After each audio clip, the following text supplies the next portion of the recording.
স্বাগত জানাচ্ছি আর কাবিল নিবেদিত দেশ সন্ধ্যার আয়োজনে। আপনাদের সাথে আছি আমি সুরভি তরণী এবং আজকে আমরা দেশ সন্ধ্যায় কথা বলবো শর্ত সাপেক্ষে জুলাই সনদ বাস্তবায়ন এই বিষয়টি নিয়ে। এবং কথা বলার জন্য আজকে আমাদের সাথে স্টুডিওতে আছেন আমার ডান পাশে নাহারিন ইসলাম খান, জাহাঙ্গীরনগর বিশ্ববিদ্যালয়ের সহযোগী অধ্যাপক, এবং সাথে আরো আছেন রেজাউল করিম রনি। আচ্ছা দুঃখিত, সাথে আরো আছেন রেজাউল করিম রনি, জবান ম্যাগাজিনের সম্পাদক। আপনাদের দুজনকেই স্বাগত আজকে আমাদের দেশ সন্ধ্যার আয়োজনে। এবং যেটি বলছিলাম যে আজকে আমরা ঠিক করেছি শর্ত সাপেক্ষে জুলাই সনদ বাস্তবায়ন এই বিষয়টি নিয়ে একটু কথা বলবো। আমি প্রথমে নাহারিন ইসলাম খান আপনার কাছ থেকে শুনতে চাই যে আসলে আমরা দেখলাম যে জুলাইয়ের ছাত্র জনতার অভ্যুত্থানের পর রাষ্ট্র সংস্কারের এক বিশাল স্বপ্ন নিয়ে যাত্রা শুরু করলো আমাদের ইন্টারিম গভর্নমেন্ট, এবং সেই সংস্কারের আইনি ভিত্তি দিতে প্রণয়ন করা হয়েছিল 133টার মতো অধ্যাদেশ।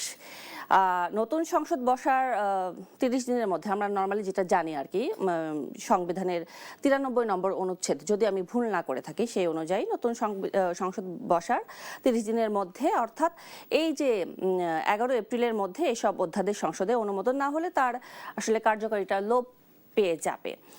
কি মনে হচ্ছে সবকিছু মিলে যে এর মধ্যে আবার আছে হচ্ছে অধ্যাদেশ রহিতকরণ এবং বাতিলের ইস্যুটি, সবকিছু মিলিয়ে আসলে কি মনে হচ্ছে কোন দিকে যাচ্ছে আসলে সংস্কার, কিংবা কোন দিকে যাচ্ছে জুলাই সনদ বাস্তবায়নের বিষয়টি? সব তো ঠিক দিকেই যাচ্ছে আমার মনে হয়। কারণ হচ্ছে যে আপনি এত কিছু বলছেন কিন্তু আপনি বলছেন না যে 98টা কিন্তু কোনো ধরনের কোনো কারেকশন ছাড়া সেটাকে একসেপ্ট করে নেওয়া হয়েছে। 16টার মধ্যে হয়েছে যে তারপরও এটা কিন্তু বাতিল করা হয়নি। আমি মনে করি যে মিডিয়া এটাকে বলার চেষ্টা করেছে, অনেক নিউজ এসছে যে বাতিল করা হয়েছে। আর যেটা হয় আসলে আমরা তো হেডিংটাই দেখি, ভেতরে পড়ি না বা ফটো কার্ড, তাই তো।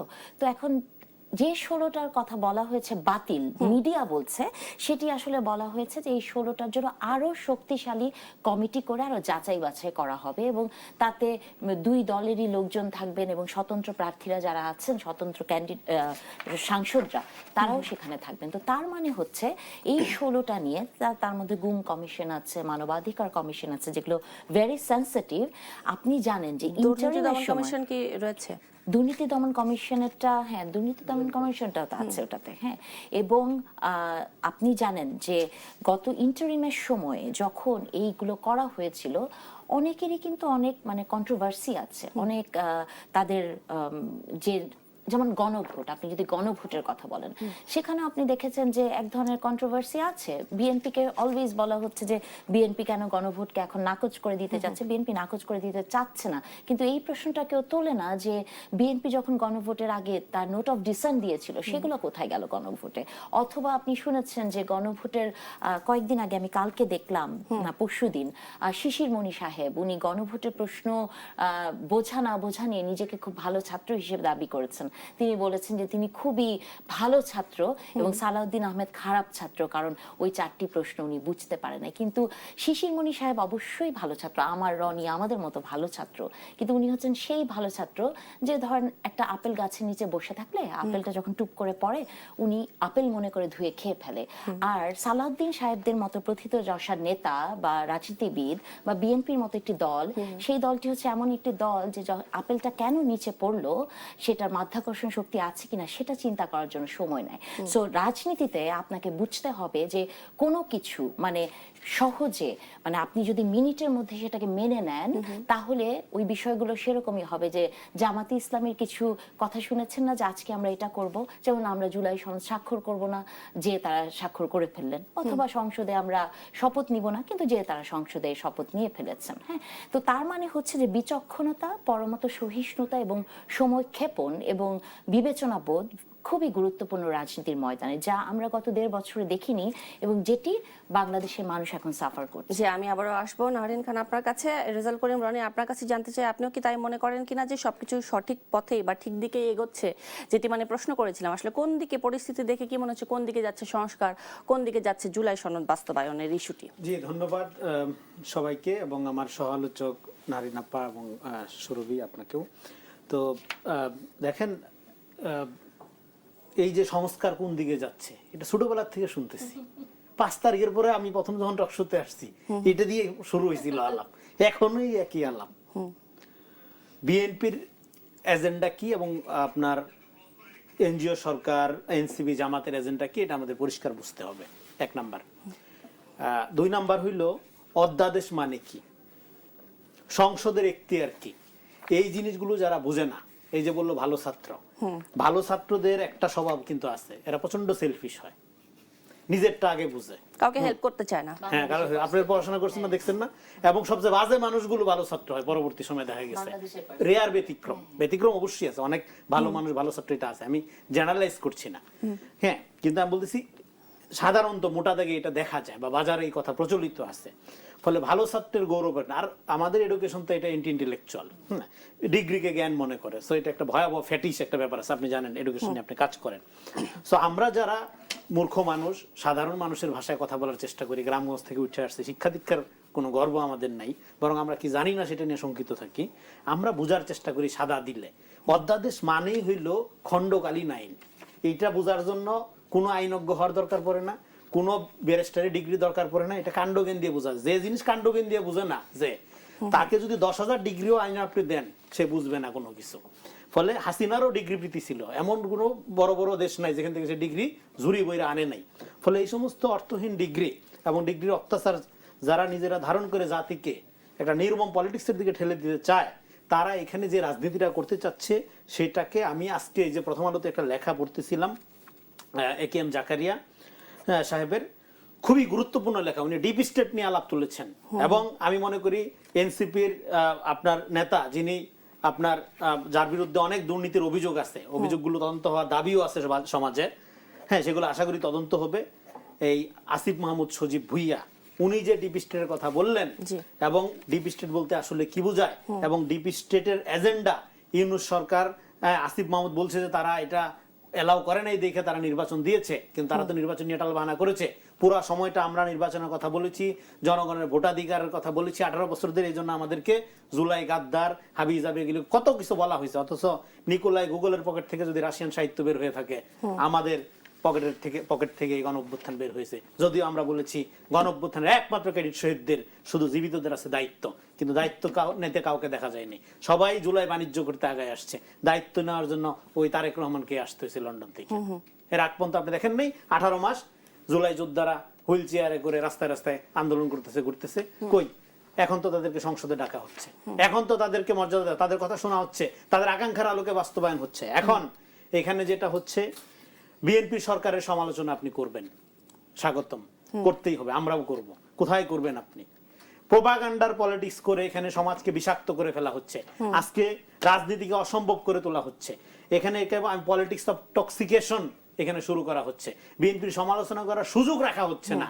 এখানে আস্তে তাদের রাজনীতি রেখি আস্তে আস্তে করে পয়জনাস করা, আস্তে আস্তে করে এক ফোঁটা করে বিষ ঢালা, এবং তারা এই যে পিআর না হলে নির্বাচন হবে না, সংস্কার না হলে নির্বাচন হবে না, তারপরে হলো জুলাইয়ের আইনি ভিত্তি না হলে স্বাক্ষর হবে না, তারপরে এখন সর্বশেষ আসছে এই জুলাই সনদ, বিএনপি সংস্কার বিরোধী, নোট অফ ডিসেন্ট মানে বিএনপি সংস্কার বিরোধী। আমি এই পর্যায়ে একটু নাহারিন খান আমি এখানে শেষ করে দেই। ফলে এই যে এন্টার ন্যারেটিভ তারা প্রচার করছে, এবং এই যে বাংলাদেশ ব্যাংকের গভর্নর নিয়োগ, হ্যাঁ, তার প্রথম কথা হলো তার নিয়োগ, জামাতের একজন লোককে নিয়োগ না দিয়া বিএনপি যে অপরাধটা করছে, এটা নিয়ে একদম পুল কালাম হয়ে গেল। তারপরে এখন দেখা গেল যে এই সমস্ত কিছু ছিল ন্যারেটিভ পলিটিক্স এর ফল, এবং প্রথম 7 দিন বিএনপির লোকও বিএনপির গালাগালি শুরু করে দেয়, বিএনপি কি করতেছে।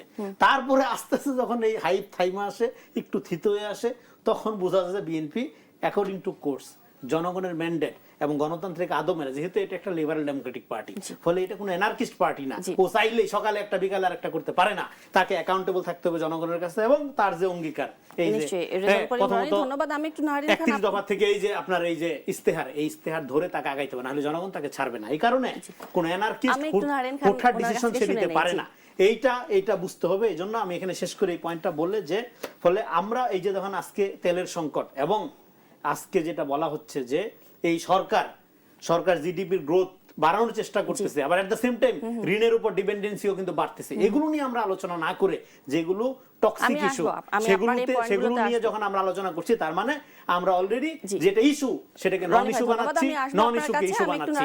এটা একটা ভাব জানতে চাচ্ছি যে আসলে তাও বেশ কয়েকটি পয়েন্ট কিন্তু রনি ভাই তুলে ধরলেন। আপনার কি মনে হয় যে আসলে রাজনৈতিক দলগুলোর মধ্যে আসলে মতভেদটা আসলে তাহলে কোথায় হচ্ছে, কোন জায়গাটিতে হচ্ছে? রাজনৈতিক মতভেদ রাজনৈতিক দলগুলোর মধ্যে, রাজনৈতিক দল বলতে আপনি যাদেরকে বলছেন এই মুহূর্তে যারা সংসদে আছেন, হ্যাঁ, আমি তো মনে করি যে অনেক দলের নাম শুনি আমরা, হ্যাঁ, কিন্তু দল তো আসলে দুইটা এই মুহূর্তে। এক হচ্ছে বিএনপি এবং এক হচ্ছে, যেমন এটা বললে এনসিপির লোকজন এখনই আমাকে গালাগালি করবেন, কিন্তু আসলে তো 6টি সিটের বিনিময়ে এনসিপি তো মানে ব্লেন্ডেড হয়ে গেছে জামাতে ইসলামীর মতো একটি দলের কাছে, তাই না? তো তার মানে হচ্ছে জামাতে ইসলামীর কাজই হচ্ছে প্রথম থেকে সবকিছুতে বিরোধিতা করা। আপনি দেখবেন যে কোনো একটা ইস্যু উঠুক না কেন, যে তাদেরকে বিরোধিতা করতে হবে। ভালো একটা কাজ করবেন সেটাতেও বিরোধিতা করতে হবে, এবং যাই করবেন না কেন আবার পরবর্তীতে তারা সেটাকে আবার অনুসরণও করে। যেমন আপনি দেখেছেন লাল বাস, সবুজ বাস, তারপর আপনি দেখেছেন যে বিএনপি যে তার 31 দফা দিয়েছে, হ্যাঁ, তো সেখানে জামাতে ইসলামীর দফাগুলোও সেরকম, জাস্ট দেখে মনে হয়েছে যে একটা থেকে আরেকটা কপি পেস্ট করা, হ্যাঁ। বা আপনি যখন তারেক রহমানের সিকিউরিটি নিয়ে কোয়েশ্চেন উঠেছে, তার সিকিউরিটি কেন দেওয়া হলো, জামাতের আমিরেরও তেমন সিকিউরিটি লাগবে, অথচ যারা ইসলামের রাজনীতি করেন, যারা সবসময় বলেন যে জীবন মৃত্যু আল্লাহর হাতে, হ্যাঁ, সো সেই সব জায়গাতে তারা আসলে ইসলামকে ঠিক মতো বিশ্বাস করতে পারেন না, তারা মানবিক সিকিউরিটিটাকেই বড় করে দেখেন যখন আরেকজনকে দেখেন দিতে। তো এটা আসলে আমি মনে করি যে বাংলাদেশের রাজনীতি এখন এমন একটা জায়গায় গেছে, যে কথাটি রনি বলছিলেন যে সংসদে বসে আসলে এখনকার ইস্যুগুলো কি হওয়ার কথা ছিল। আমাদের তেল নিয়ে কথা বলতে হবে, আমাদের যুদ্ধ নিয়ে কথা বলতে হবে, আমাদের অনেক অনেক সামনে ঘটনা ঘটবে এই যুদ্ধকে কেন্দ্র করে, অথবা হামে শিশুরা মারা যাচ্ছে, আমরা সেসব জায়গায় যেতেই পারি না। এই জুলাই সনদের বাস্তবায়ন, এবং এটা রনি একটা খুব সুন্দর কথা বলেছে যে বিএনপিকে এই মুহূর্তে, যেমন গত শতকগুলোতে কি হয়েছিল, আওয়ামী লীগের সময় বিএনপি হচ্ছে মুক্তিযুদ্ধ বিরোধী, এটা এস্টাবলিশ করেই ফেলেছিল, অথবা এতিমের টাকা মেরে খাওয়ার মতো একটি দল। এর পরবর্তীতে ইন্টারিমের সময় হচ্ছে বিএনপি হলো কি চাই, ইলেকশন চায়, কারণ ইলেকশন চাইলেই হচ্ছে আপনি এমন বড় অপরাধ করে ফেলেছেন যে এর মতো বড় অপরাধ আর কিচ্ছু নেই, আপনি স্বৈরাচারের দোসর গেল। এখন আবার শুরু হয়েছে যে বিএনপি সংস্কার বিরোধী। আচ্ছা, যে কথাগুলো সবচেয়ে গুরুত্বপূর্ণ, বিএনপি কি করে সংস্কার বিরোধী হয়? কারণ বিএনপি 2014 সাল থেকে সংস্কারের কথা বলছেন, এবং সেই পথেই বিএনপি হাঁটছে, এবং বিএনপি এখন পর্যন্ত একবারও বলে নাই যে সে সংস্কার করবে না।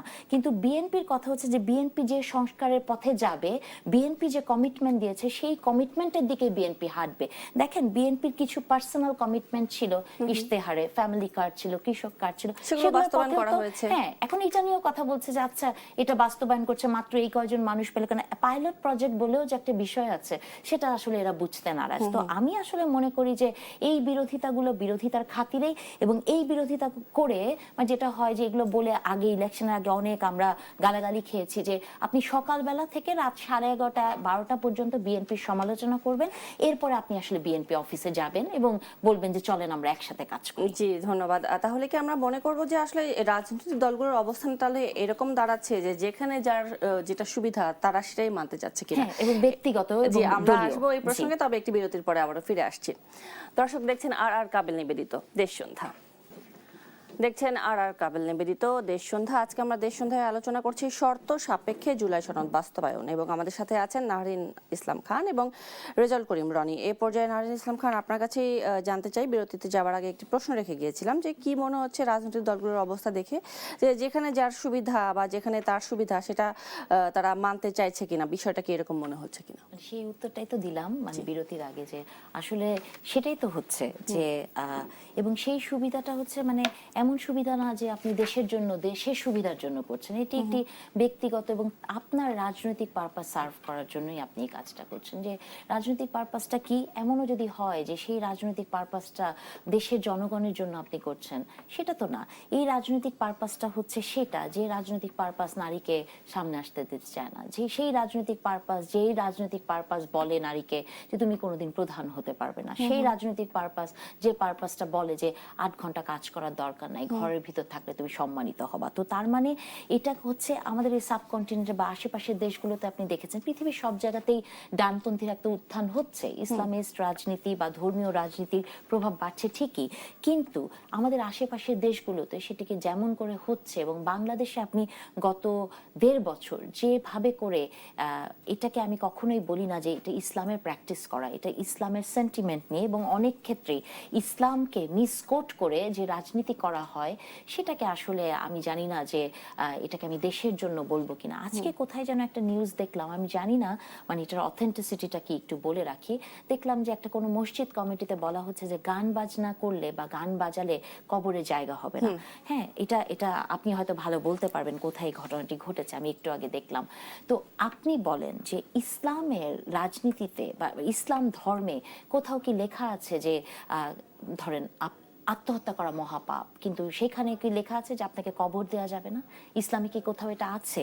তার মানে আপনি এই যে নতুন ফতোয়াগুলো জারি করছেন ইসলামের নাম দিয়ে, হ্যাঁ, তো সেটা আসলে আমাদের কোন পথে নিয়ে যাচ্ছে? এবং এটাকে আপনি যদি মনে করেন যে খুবই ধার্মিক মানুষজন এটা করছে, তা কিন্তু না। বাংলাদেশের বেশিরভাগ মানুষই আমরা ধার্মিক। আপনি দেখেছেন যে আমরা সব সময় খুব হয়তো প্র্যাকটিসিং না হলেও ইসলামিক আবহেই আমরা সবাই বড় হয়েছি।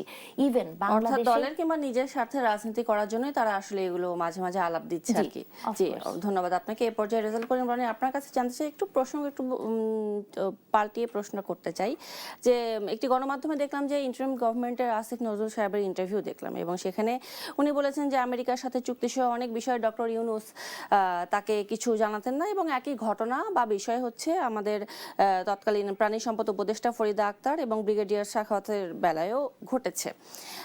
তারপরে কিন্তু অনেকগুলো ইস্যু উঠে এলো, যেরকম হচ্ছে 1-11 সহ ডিপ স্টেট, কিচেন ক্যাবিনেট, নানা ইস্যু উঠে এলো। আসলে আপনি এই ব্যাপারে কি মন্তব্য করতে চান? জি, আমি এই আলোচনা খানিকটা করার চেষ্টা করছিলাম যে তাহলে এই যে ডিপ স্টেটের আলোচনাটা আসতেছে, আজকে প্রথম আলোতে স্টোরি দেখলাম, আমি একটা লেখার কথা বললাম।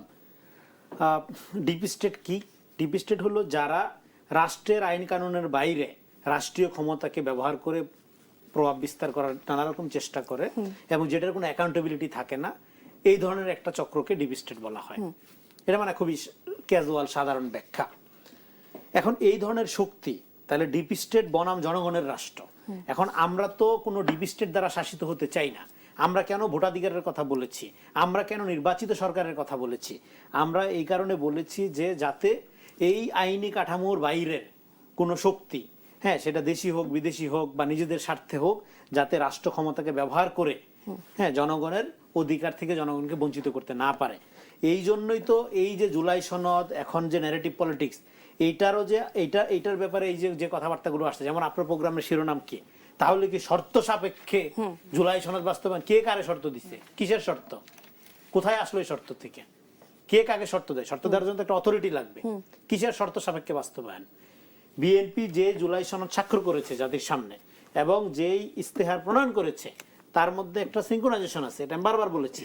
এই জুলাই সনদ সে অক্ষরে অক্ষরে বাস্তবায়ন করতে বাধ্য, না করলে জনগণ যে তাকে ভোট দিল এবং সে নিজেও যে হা ভোট চাইলো, সে হা ভোট কিসের জন্য চাইছে?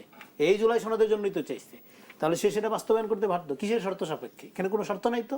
হ্যাঁ, তাহলে এবার আপনার প্রশ্নে আসি। তাহলে এখন এখানে ডিপ স্টেটের রাজনীতি কোনটা এবং জনগণের রাষ্ট্রের রাজনীতি কোনটা? বিএনপি কি এনজিও সরকার, ডিপ স্টেট, এনসিপি এবং এনজিও সরকারের প্রক্সি, হ্যাঁ, এই জামাত, এনসিপি এদের রাজনীতি করবে নাকি জনগণের রাজনীতি করবে? এই সিদ্ধান্ত তো বিএনপিকে নিতে হবে। তাতে করে জুলাই সনদ থাকুক বা যাক, জুলাই সনদের নামে কি সে কি জনগণের অধিকার হরণ করতে পারবে? হাসিনা যেরকম 71 চেতনার নামে জনগণের অধিকার হরণ করতে পারছিল? ডেফিনেটলি পারবে না। তাহলে এই যে বয়ানের রাজনীতি করা হচ্ছে এবং আজকে কিছু কিছু তথাকথিত মূলধারার মিডিয়া এমন এমন সংগ্রাম মানে শিরোনাম, বিএনপি সমালোচনা করতে হবে, করা জরুরি, কিন্তু আমি বলতেছি এখন জুলাই সনদকে কেন্দ্র করে এক ধরনের তথাকথিত প্রগতিশীল বুদ্ধিজীবীদের এই উগ্র ফ্যানাটিকদের সাথে যে মহামেলার যে ঐক্য আমরা দেখতে পাচ্ছি, এটা নতুন পোলারাইজেশন বাংলাদেশে, অদ্ভুত ফেনোমেনা। এবং সেটার দিক থেকে মনে হচ্ছে যে, এবং আপনি যে আসিফ নজরুল সাহেবের কথা বললেন, পানি সম্পদ উপদেষ্টার কথা বললেন, সাখাওয়াত সাহেবের কথা বললেন, তার মানে কি এখানে, এবং সজীব ভুইয়া যেটা বলেছে, এখানে সরকারের ভিতরে সরকার ছিল, এটার তদন্ত হওয়া দরকার। তার মানে ইন্টারিম সরকারের মধ্যেও 111 সরকারের এক ধরনের কন্টিনিউশনের আভাস পাওয়া যাচ্ছে আপনার প্রশ্ন থেকেই এবং বাস্তবতা দেখে। তাহলে আমি বলবো সরকারকে জনগণের অধিকার রক্ষার স্বার্থে স্বচ্ছতা নিশ্চিত করা, সরকার কিভাবে চলে, সরকারের পাওয়ার কেন্দ্র কিভাবে পরিচালিত হয়, এটা আমরা পার্লামেন্টে স্পষ্ট দেখতে চাই। আমরা কোনো গুপ্ত কোন রকম কোন আপনার কাভার্ড অপারেশন দেখতে চাই না। সরকার কোন দেশের সাথে কি ডিল করবে, সরকারের পররাষ্ট্রনীতি কি, সরকারের স্বরাষ্ট্রনীতি কি, সরকারের আপনার একনেকের ডিসিশন গুলো কি, প্রকল্পগুলো কি, এগুলো সব স্বচ্ছ হইতে হবে। সরকারের ভেতরে কোনো সরকার থাকতে পারবে না। তাহলে 111-এর বিচার যে সরকার শুরু করেছে এবং বিচার করার সাথে সাথে আপনি দেখবেন যে 111-এর আমল থেকে যারা সক্রিয়, যারা এই ধরনের ডিপ স্টেট পলিটিক্সের সাথে অ্যাক্টিভিটি করে, তারা আজকে আবার অ্যাক্টিভ হয়ে গেছে। সরকারের ভিতরে সরকারের ছায়া কি এই সরকার দেখা যাচ্ছে নাকি? ডিপ স্টেট প্রত্যেক আমলে প্রত্যেক পিরিয়ডে অ্যাক্টিভ থাকে। কোন মানে এটা পার্ট অফ পলিটিক্স, এটা নিয়ে আতঙ্কিত হওয়ার কিছু নেই যে ডিপ স্টেট ষড়যন্ত্র তথ্য, এগুলো পার্ট অফ পলিটিক্স, এটা নিয়ে অরিড হওয়ার কিছু নেই। এবং যারা দায়িত্বে থাকে, ক্ষমতা থাকে, তারা এটা ডিল করেই থাকে। কিন্তু এই জন্য জনগণের সরকার কেন, গণতন্ত্র কেন? এই ধরনের ডিপ স্টেটের গুজামিলের সুশীল সমাজ মার্কা এনজিও মার্কা রাজনীতির চেয়ে জনগণের অধিকার রক্ষা করে একটা রাজনৈতিক দলের জন্য জরুরি। একটা রাজনৈতিক দলও যদি এই ধরনের ডিপ স্টেটের পলিটিক্যাল প্রক্সি হয়ে যায়, তাহলে তার আর রাজনীতি থাকে না, তার আর বিশ্বাসযোগ্যতা থাকে না। এই জন্য দেখবেন যে যারা মিথ্যা বলেন, আপনি মিথ্যা বলাটা ক্ষতিকর, অসম্মানজনক, অস্বাস্থ্যকর, কিন্তু আপনি মনে করেন যে পলিটিক্সের প্রয়োজনে আপনি মিথ্যা বলেন, ওকে মাইনে নিলাম, সেটা অত বড় সমস্যা না, ডেফিনেটলি এটা খারাপ কাজ। কিন্তু আপনি মনে করেন মিথ্যা বইলে আপনার জনপ্রিয়তা বাড়তেছে, মিথ্যা বইলে আপনি আগামী দিনে ক্ষমতায় যাবেন, দেশ চালাবেন, that is dangerous phenomena, that is absolutely fascistic politics. এটাই আওয়ামী লীগকে ফ্যাসিবাদী করে তুলছে। আওয়ামী লীগ মিথ্যা বলছে, এটা কোনো সমস্যা না, সে মনে করছে মিথ্যা বলাটা তার অধিকার এবং মিথ্যা বলার কারণে তার জনপ্রিয়তা বাড়তেছে। এই ফেনোমেনাটা তাকে ফ্যাসিস্ট করে তুলছে। এখন কি এই নোশন আপনি দেখতে পাচ্ছেন না? তারা এই যে হাইপ তুললো, এই যে বিএনপি জুলাই সনদ বিরোধী, বিএনপি গুম কমিশন এর প্রস্তাবনা বাতিল করে, অধ্যাদেশ বাতিল করে, মনে হয় আজকে ঘরে ঘরে গুম করা শুরু করে দিচ্ছে, এরকম একটা আবহাওয়া তৈরি হয় না কথাবার্তা যখন শোনেন? তো পরে যখন থেকে গেল না, গুমের ওই যে অধ্যাদেশে সেখানে 10 বছর কারাদণ্ডের বিধান আসছে, বিএনপি সেখানে বলছে এটা অধিকতর আপনার যাচাই বাছাই করে এখানে আজীবন কারাদণ্ড অথবা মৃত্যুদণ্ডের শাস্তি বিধান করে এটা আরো শক্তিশালী ভাবে করা হবে। কিন্তু ন্যারেটিভ বাই দিস টাইম কি, বিএনপির লোক গালাগালি শুরু করলো যে তোমার নিজের এত লোক গুম হয়েছে আর তুমি সেই গুমের অধ্যাদেশ মানতেছো না, কত বড় খারাপ, কত ফ্যাসিস্ট হয়ে উঠছে বিএনপি। এই তার মানে কি, এই যে পলিটিক্সটা এখন সংঘবদ্ধ ইন্ডাস্ট্রিয়াল লেভেলের মিথ্যা যখন বলা হয়, এটা রাজনীতিটা কি, এটার ফায়দাটা কি? এবং এটা যখন 2 দিন পরে আপনার ভুল প্রমাণিত হয়, তারপরে সে আবার একই জিনিস করবে, এই যে মাস না ঘুরতে আবার আরেকটা হাইপ, আবার আরেকটা সেন্সেশন নিয়ে হাজির হবে। এটা শেষ করি, এই ফেনোমেনাটা বুঝতে হবে। এর মধ্যে দিয়ে সে কি ভুল করে, এটা কি তার ভুল, এটা কি তার বোকামি? নো, এটা পার্ট অফ তার স্ট্র্যাটেজি। এই স্ট্র্যাটেজি করার মধ্য দিয়ে সে সমাজকে টক্সিক করে তুলতে চায়, বিষাক্ত করে তুলতে চায়। কেন সালাউদ্দিন সাহেব সবচেয়ে খারাপ লোক? বিকজ অফ সালাউদ্দিন সাহেব অপ্রতিরোধ্য, বিকজ অফ সালাউদ্দিন সাহেবের কোনো ডিফেন্স সালাউদ্দিন সাহেবের সামনে দাঁড়ানো যায় না, এই জন্য সে রয়্যাল এজেন্ট। সম্প্রতি জামায়াতের আমিরও একটি কথা বলেছেন যে জনগণ কিন্তু এখনো জেগে আছে। আসবো সেই প্রসঙ্গে, তবে একটি বিরতির পরে আসতে চাই। দর্শক দেখছেন আর কাবিল নিবেদিত দেশ সন্ধ্যা, দেখছেন আর কাবিল নিবেদিত দেশ সন্ধ্যা, এবং আজকে আমাদের সাথে অতিথি আছেন নাহারিন আই খান ও জাহাঙ্গীরনগর বিশ্ববিদ্যালয়ের অধ্যাপক, এবং আছেন রেজাউল করিম রনি, জবান ম্যাগাজিনের সম্পাদক। আমি এ পর্যায়ে নাহারিন ইসলাম খান আপনার কাছে জানতে চাচ্ছি যে বিরতিতে যাবার আগে বলে গিয়েছিলাম যে জামায়াতের আমির গণভোট ও সংবিধান সংস্কার প্রসঙ্গে রাজপথে নামার আর কি হুঁশিয়ারি দিয়েছিলেন, এবং সাথে এও বলেছিলেন যে জনগণ খালি হাতে সশস্ত্র দুর্বৃত্তদের মোকাবিলা করে 2024 সালের 5 আগস্ট পরিবর্তন এনেছিল, সেই জনগণ এখনো জেগে আছে। আপনি কি মনে করেন কিনা জনগণ এখনো জেগে আছে? আসলে উনি তো একজন চিকিৎসক হয়ে উনি রেপের ডিফারেন্ট সংজ্ঞা দিয়েছেন। চিকিৎসক হয়ে উনি বলছেন জনগণ এখনো জেগে আছে। একজন চিকিৎসক হিসেবে জানা দরকার যে 7 থেকে 8 ঘন্টা ভালো ঘুমাতে হয়, না হলে জনগণের ব্রেইন কাজ করবে না। আমি মনে করি যে জনগণ আসলে ঠিক মানে উনার ভাষ্য মতে জেগে নাই। জনগণ জাগে হচ্ছে জনগণের যখন দরকার জাগার তখন, এবং পার্টিকুলারলি 8 ঘন্টা রেস্টেই থাকে জনগণ। এবং এই জনগণই কিন্তু, যে জনগণের কথা উনি 24-এর কথা দিয়ে বলছেন, এই জনগণই কিন্তু 50%-এর বেশি ভোট দিয়ে বিএনপিকে কিন্তু নির্বাচিত করেছে। তার মানে আপনাকে বুঝতে হবে যে যে জনগণের কথা উনি বলছেন, যে জনগণের কথা ওনারা সবসময় বলেন, সেই জনগণ হচ্ছে ফেসবুকের জনগণ, যেখানে ওনারা মানে অলরেডি মানে ইলেকশনের আগে ক্ষমতা নিয়েছিলেন এবং ওখানে একটা সরকার গঠনই করে ফেলেছিলেন। তো ওই জনগণ দিয়ে তো আসলে বাংলাদেশ চলে না, ফেসবুক দিয়ে বাংলাদেশ চলে না। এবং যে জনগণ দিয়ে বাংলাদেশ চলে সেই জনগণই কালকে আপনি দেখেছেন, বা আজকে মনে হয় না কালকে সংসদে যে আপনি দেখেছেন জুলাই যোদ্ধারা, তারা কিন্তু বলেছেন যে তাদেরকে হাসনাত এবং নাহিদ রিকোয়েস্ট করেছেন যে আপনারা কেন রাজপথে নামেন না। তারা কিন্তু বলেছেন যে না, রাজপথে নামার আমাদের আসলে কোনো প্রয়োজন নাই। এবং যে কথাটি রনি বলছিলেন যে আমরা কি ইন্টারিমের সময়ে কোনো একটা অনুষ্ঠানে জুলাই যোদ্ধাদের দেখেছি? দেখেন, এই জুলাই যোদ্ধারা এখন সংসদে আমন্ত্রণ পাচ্ছে, তারা যাচ্ছে, তাদের লিস্ট করা হয়েছে, তাদের সাহায্য করা হচ্ছে এবং অনেকভাবে অনেক চেষ্টা করা হচ্ছে। তো আমি মনে করি যে এই জনগণ হচ্ছে সেই জনগণ যে ফেসবুকের জনগণ না, এবং জনগণের যখন দরকার সেই জনগণ তখন ঘুমাবে, যখন দরকার সে জেগে উঠবে, যখন দরকার সে স্বপ্ন দেখবে। জি, ধন্যবাদ। এই পর্যায়ে রেজাউল করিম রনি, আপনার কাছেও একই প্রশ্ন, যে আপনার কি মনে হয় গণভোট, সংবিধান ও জুলাই সনদ বাস্তবায়ন প্রসঙ্গে নাহিদ হাসনাত কিংবা ডক্টর শফিকুর রহমানের আহ্বানে বা ডাকে জনগণ এখনো ঝাঁপিয়ে পড়বে কিনা? জনগণ ঝাঁপাই পড়বে না, কিন্তু বট আইডি ঝাঁপাই পড়বে। বট আইডি ঝাঁপাই পড়বে, তারা আহ্বান দিলেও ঝাঁপাই পড়বে, না দিলেও ঝাঁপাই পড়বে। আমি আমার প্রিয় ছোট ভাই হাসনাতের একটা বক্তব্য একটু দৃষ্টি আকর্ষণ করতে চাই আপনার। দেখলাম যে সে একটা অনুষ্ঠানে উপস্থিত হয়ে বলছে তারেক রহমান পুতুল প্রধানমন্ত্রী। এর আগে তারেক রহমান কি ছিল? তারেক রহমান ইলেকশনের আগেই স্বৈরাচার হয়ে গেছিল, তার প্রচন্ড সিকিউরিটি দরকার হয় এবং তাকে কেন্দ্র করে সব তৈরি হচ্ছে। সে আয়রন ম্যান, আরেকটা হাসিনা। আজকে সে পুতুল, তার কোনো ক্ষমতাই নাই আজকে নির্বাচিত হওয়ার পরে। তার মানে আপনার কথা কোনটা মিন করবেন, কোনটা সত্য ধরে নিব আমরা? হ্যাঁ, আপনি যাকে কয়দিন আগেই বলতেছিলেন যে আবার এক কর্তৃত্ব কায়েম করতে যাচ্ছে, সে হাসিনা হয়ে উঠতে যাচ্ছে, আবার আজকেই বলতেছেন সে পুতুল। তা আমি কোনটা বিশ্বাস করব? ফলে তাদের কথাটা, মানে আমি যেটা বলি যে দেখেন, এখানে একটা গুরুত্বপূর্ণ কথা বলি, এটা আমার যারা শ্রদ্ধেয় দর্শক শুনছেন তাদের জন্য, সবার জন্য, যে কেউ যখন ক্রমাগত মিথ্যা বলে, সেটা পলিটিক্যাল লিডার হোক বা আপনার বন্ধু হোক, বান্ধবী হোক, হাজব্যান্ড ওয়াইফ যেই হোক, বাবা মা যেই হোক, আপনি তখন কি করবেন? আপনি বুঝতেছেন সে মিথ্যা বলতেছে, আপনি তখন কি করবেন? কি স্ট্র্যাটেজিটা নেবেন? মানে কিভাবে আপনি এখান থেকে নিজেকে রক্ষা করবেন ক্রমাগত মিথ্যা যখন বলবে? প্রথম সবচেয়ে ভালো পদ্ধতি হলো আমরা প্রথমে কাউন্টার করি যে না আমি সত্য, তুমি যেটা বলছো এটা মিথ্যা, করে দিয়ে এনার্জি নষ্ট করি। কিন্তু যখন এটা তার পার্ট অফ স্ট্র্যাটেজি হয়, তার প্ল্যানের অংশ হয়, তখন আপনি যতই নিজেকে সত্য প্রমাণ করতে চেষ্টা করেন ততই আপনি আরো ভালনারেবল হন। এটা তখন ওয়ার্ক করে না। তখন আপনি কি করেন? তখন আপনি ইগনোর করার চেষ্টা করেন। কিন্তু ইগনোর করলে সে আপনাকে ট্রিগার করবে, কারণ এই কথায় কথায় হাইপ তুলবে। মাস না ঘুরতে আবার আরেকটা ইস্যু নিয়ে আসবে। হ্যাঁ, পিআর যাবে, উচ্চকক্ষ যাবে, জুলাই সনদ যাবে, হ্যাঁ, এই আপনার এই সচিবালয়ের ইস্যু যাবে, বাংলাদেশ ব্যাংকের গভর্নর যাবে, আবার আরেকটা হাজির হবে। তো ফলে তাহলে আপনি কতক্ষণ ইগনোর করে থাকতে পারবেন? ফলে তাহলে তো আপনাকে এই টক্সিক কন্ডিশন থেকে তো বেঁচে থাকতে হবে, বেঁচে ব্রিদিং স্পেস তো লাগবে আপনার। হ্যাঁ, তার কি করবেন আপনি? তখন সে কি বলে সেটা আর কোনো গুরুত্বপূর্ণ ব্যাপার থাকে না, জাস্ট ইগনোর। তখন আপনি খেয়াল করবেন সে কি বলে সেটা গুরুত্বপূর্ণ না, সে কেন বলে, কিভাবে বলে। কেন বলে সেটার ক্ষেত্রে আমরা দেখবো যে তারা আসলে কোনো পলিটিক্যাল পার্টি কিনা, তারা কি ডিপ স্টেটের প্রক্সি কিনা। পলিটিক্যাল পার্টি হলে তারা জনগণের কাছে যাবে। হ্যাঁ, জনগণের কাছে গেলে জনগণ যদি তাদের দাবির সাথে একমত হয়, তাদের দাবি যদি পপুলার হয়, ডেফিনেটলি শুধু আন্দোলন না, তাদেরকে ক্ষমতাই দিবে জনগণ, অসুবিধা নেই তো। আর হলো তারা কিভাবে বলে, তাদের পদ্ধতিটা কি, মানে ট্রুথ অ্যান্ড মেথডের মধ্যে পার্থক্য, মানে সম্পর্ক আছে কিনা, তারা যেটা বলছে সেটা বলার প্রক্রিয়াটাও সত্য কিনা।